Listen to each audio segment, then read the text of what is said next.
Awalnya batuk pilek biasa, ternyata amandelnya bengkak. Kalau si kecil batuk pilek sampai ada beberapa dan gak segera reda, Bunda wajib waspada loh.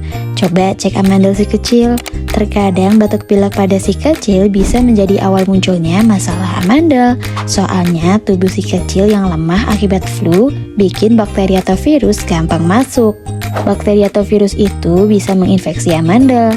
Amandel pun akan jadi meradang dan bengkak. Untung aja ada madu gomandel yang bisa membantu meredakan radang amandel, batuk, dan pilek. Madu gomandel terbuat dari madu murni, cakar ayam, kunyit, mengkudu, saga, dan pegagan. Langsung aja order madu gomandel sekarang.